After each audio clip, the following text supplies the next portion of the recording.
Welcome to the Power of Sustainability, the podcast where we explore the realm of sustainable fashion and visionary entrepreneurs driving positive change.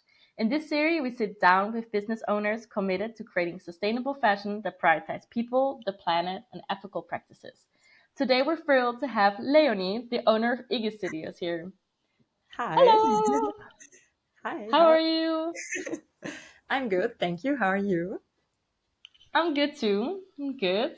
So nice to have you here on the podcast. It's Yeah, been 6 months that we've been texting. So I'm super happy that we finally found the time to do this podcast. So me thank you too. so much for being here. Thank you for having me. So let's start with the podcast. Um, Tell me, why did you start Iggy Studios and to design your own clothes? Why did you start? Yes, so I founded IGGI Studio actually last year. After working in the fashion industry, I studied fashion design. And after graduating, firstly, it was COVID, and it was quite a tough time then to start as a young designer. And I did first an internship at a more luxury brand and then got a job at a commercial brand in northern Germany, which was really nice. Had a good experience. But after a while working in the industry as a young designer, you find that you can't really be that creative as you thought you can be. During the Yeah, studies, you're super creative, do your own collections and everything, but the real world is quite different than in reality. So I really wanted to make my own clothing, my own designs, and also be more sustainable than other brands, and create my own visions. So that's super nice. And where the name Iggy Studios, I mean, it's not your name, yeah, so it's where does it actually come from? it actually comes from my mother's name. Her name is Sigrid, which is an old German name, and her nickname is Ziggy. And I just removed the S, so then it's Iggy. And I really wanted to have something personal and yet not use my own name. Also, my last name I was thinking about, but it's Dlugai, which is quite hard to pronounce. Oh, yeah. So that's why I chose Iggy. And I don't know, I like it. It's quite good to remember. And yeah, that's the story behind it. Yes, I really like it. It's a really nice name. I bet it's easy to pronounce for everyone around the world, so that's Yeah, a big plus. It's really exactly. nice. Thank you. And were you scared starting your own business in the fashion industry, especially because it's super competitive? Yes, exactly. Well, of course, it was a tough decision to quit my full-time job and to decide to be self-employed Mhm. What was your because full-time job? I was a fashion designer and Okay. responsible for trousers, skirt, and jumpsuits. Wow. So, it was a typical 9 to 5 job, and it was nice, but not as creative as I really wanted it to be. So, it took a lot of courage, of course, and risk. But I always had the urge to do something on my own and be independent and show my own ideas and focus on what I really want to do. And of course, the fashion world is quite competitive, but I try not to focus too much on other brands and really, go with my gut feeling and go with the flow and believe in myself and try not to focus too much on the other brands. So That's good. That's good. yeah, Your brand is quite unique from my point of view, and you have some really nice designs. So thank you so I much. would say don't worry too much about it. Thank you. And what made you focus on creating a sustainable fashion, and why did you choose a made to order model? Yes. So I always, when I started sewing, I think I was 13 years old. Oh, wow. Like quite young, and really wanted to do something sustainable from the beginning. Actually, back in high school, we I had an arts major, and we all had to do projects in school, like in different for different classes. It's like some chose, I don't know, math and stuff. But I choose to do it in my arts major and do a sewing project with upcycling. So I don't know, Nice. maybe that was like back in 2010 or so. So long before sustainability was a trend. Yeah, And you can say yeah, that. yeah, so I made like shirts out of cut off socks, and I used those old coffee cups and made like jewelry out of it. Oh, So nice. I've always really wanted to, yeah, be sustainable in fashion and create slow fashion rather than fast fashion. That's very nice. And why do you think a made to order model is good for you and for your brand? Well, made to order is really nice because you don't have any excess products. So a lot of fast fashion brands, they create too much, and that's why the sale mentality comes on, and everyone wants to shop the sales, and a lot of products get thrown away or burned. And Mm. doing made to order allows me also to do customizations for customers. So actually, when you buy something from ED Studios, there's like a little box at the checkout section where you can write your preferred length for the skirt. Like, for example, I'm quite tall, and sometimes skirts are too short on me, or like when you're shorter, then they're too long. So you can actually really write your desired length, also the sleeve length. For me, when I go shopping, usually the sleeves end like here, like you can see right now. So I can do customizations, and yeah, it's just more sustainable than the fast fashion industry. Yeah, that's nice. Don't you think you will have problems with made to order when your brand is growing? Um, it can be challenging, of course, but then once I expand and work with manufacturers in Europe, there's the possibility also to do what's the word, pre-orders, like Hmm. in a bigger scale. And then, of course, it's a bit more tricky to do the customizations with the length, but I'm sure that there's also then the possibility to add like 5 centimeters or -5 centimeters to have also other options. Okay. Yeah. So, can you share any personal stories or things that influence you to care more about sustainability? Yeah, so I think it really started when I was in high school, and I would go shopping with my friends, like in the typical fast fashion stores. And I always, I don't know, there was something that I was not quite happy about it. And there's always, I don't know, the fabrics that are not really high quality, or the fit is weird, or the sizing is different to other brands, and then it wouldn't fit. So I don't know. I think it started quite early when I did a secondhand shopping as well, and then so like going secondhand shopping, and then I don't know. It's like an old dress, and then I would buy it, and because I like the fabric and it's high quality, and then make a skirt out of it. So Oh, like that's so really be nice. playful with it, and yeah, create something on my own. So I think that's when it really started, and yeah, and also like after graduating my bachelor, I did an internship at Agnes Studios, and I Oh, so was at nice. the Repurposed collection. I don't know if you heard about it.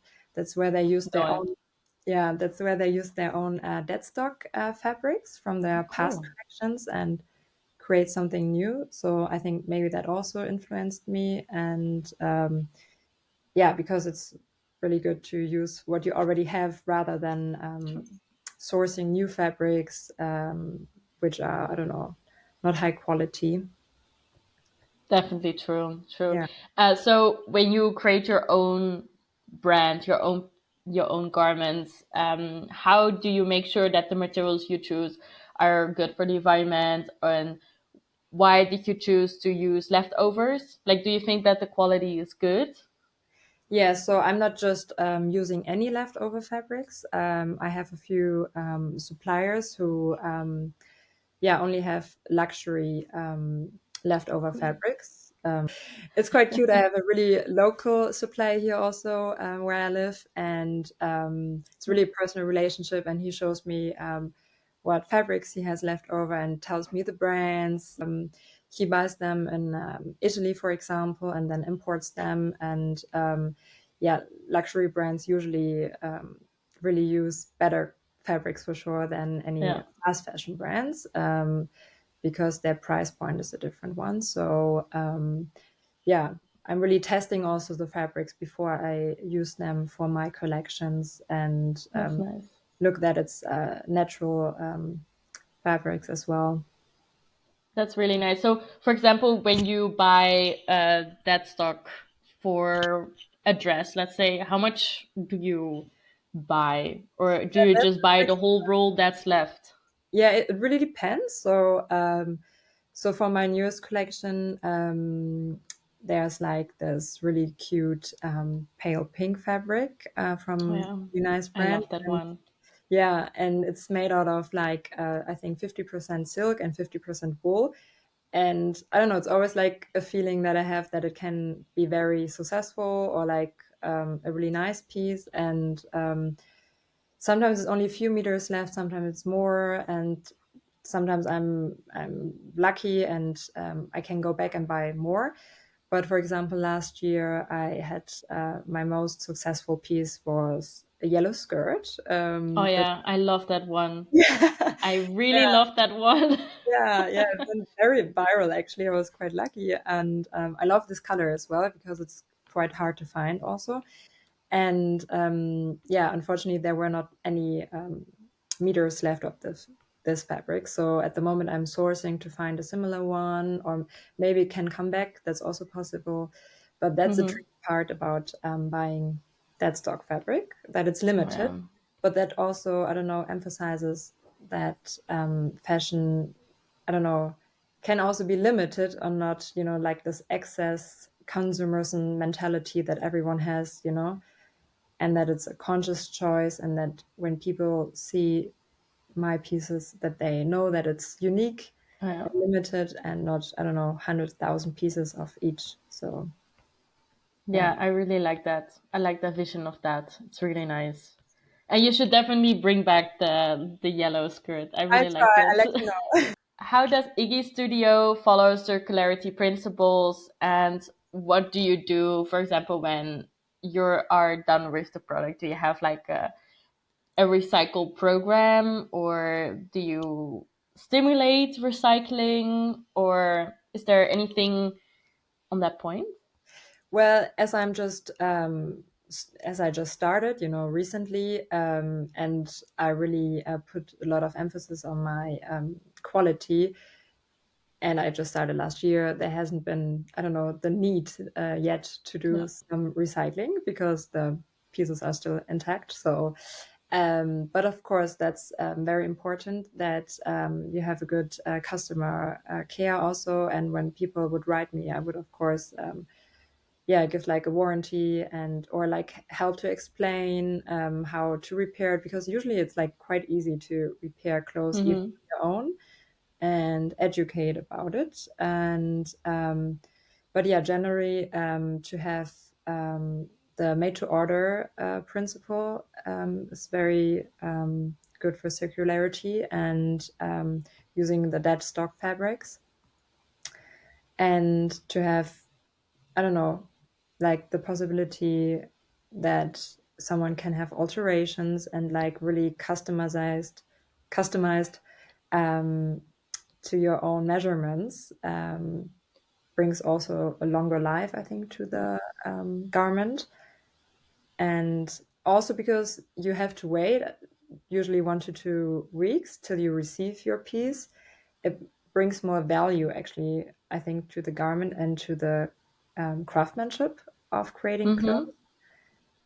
Yeah. Um, and I think that the customer then values the piece more and wouldn't throw it away or like give away as easily as when you buy something from a fast fashion brand, I guess. Yeah, that's good, because when I order something on Zalando, it will be there the next 2 3 days, so Yeah, it goes very fast. yeah, it's So easy. yeah, do you Yeah. really think that customers prefer it when they have to wait more than Well, having this fast delivery? it depends, of course, when you have like an event or like a holiday coming up. And I think there's two types of customers. So there's like the customer who goes on Instagram or TikTok and then sees an influencer and directly makes the purchase and wants it right away. But I think the customer I'm aiming at is a bit more sustainable, I guess, from the beginning, and does more Hmm. like slow, conscious consumerism.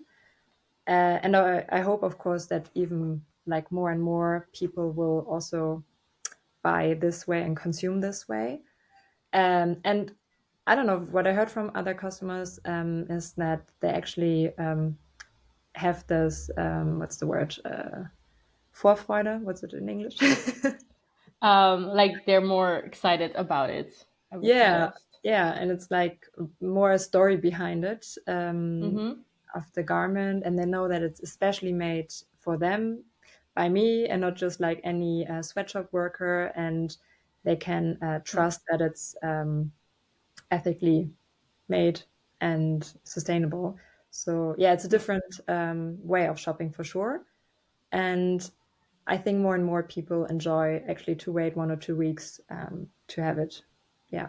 Well, that's good to know because we always talk about faster delivery, Yeah. better way of logistics. So it's nice to hear that it's not always focusing on that, Yeah. but that we always sometimes prefer to wait to Yeah. have a Exactly. longer lasting joy. It's really Yeah. nice. Yeah. And I find it actually good that some companies now started to charge for the returns as well.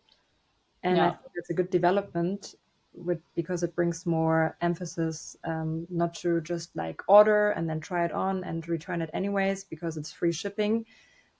So I think it's good that actually companies now charge also for the return of an item. Yeah. Of course, a lot of And people are annoyed by it, but it brings more value, or yeah. like makes people think more about their choices of buying. Yeah. Yeah, definitely. Because when you see you have to pay 20 euros or $20 to send it back, you're like, Yeah. okay, well, I will keep it. Yeah. Or do I even need it? Like, am I Yeah, really true, going to order it? Yeah. true. And do you ever consider to do retail? Yes, not at the moment though, because yeah, my business model is made to order. So it would really depend on the product, then on the piece, I guess. So that's something for the future, but not at the moment. Yeah. Okay, that's nice to hear because I see a lot of big retailers in, especially in France, but I think Peek and Kloppenburg has it too. Galeries Lafayette, Printemps, they all have like a section of small sustainable designers or like secondhand shop within their retail space. Yeah, So there's definitely also growth for smaller designers to be seen by a larger audience. definitely. Yeah. So that's really nice. Really nice development, Yeah. definitely. Yeah. And what are your goals for this year? We're already in the first week of January or the second week. Yes. So I don't know. I really want to continue actually the path I was on last year as well, to work with like really nice sustainable influences as well. And I hope that there's even more coming, because there's not as many sustainable influencers. Yeah, And true. yeah, so as I'm not doing like collection after collection after collection, I really see what fabrics I find. It's a different way of designing. And yeah, just to build my little brand and have fun getting creative and making people happy with my clothes, and yeah, Oh, maybe that's expand my nice. team. Yeah, because at the moment I'm still doing everything by myself, and that can be challenging at times, Oh because yeah, I bet. the website, social media, which is quite tough, you know. Mm-hmm. I And know. yeah, the content creating, planning the photo shoots, uploading everything, customer care, like sewing. I sew everything myself, designing everything. So yeah, Yeah. that quite hard to find. And then also sustainable influencers who match the aesthetic of my brand Ah, and yes. vision. Because sometimes I also get requests, which I'm happy about every request, of course, and answer, but sometimes it's just really not the brand fit. And then I know that Yeah, that's also important. yeah, Yeah. yeah, Yeah. yeah. So I hope, Okay, well, that's a lot of super helpful information. I hope when people listen to this, they're like, hey, that's super interesting. Like and share and comment also on the podcast if you like it. And I hope to see everything you do in the next year. Is there anything else you would like to say to the people listening or viewing this podcast? well, I'm just really happy that I had the chance today to talk to you and to share Yes. my vision. Thank you so much for having me. And yeah, I hope a lot of people get to hear this podcast and follow us on our sustainable journey. Yes. Thank you so much. Thank you.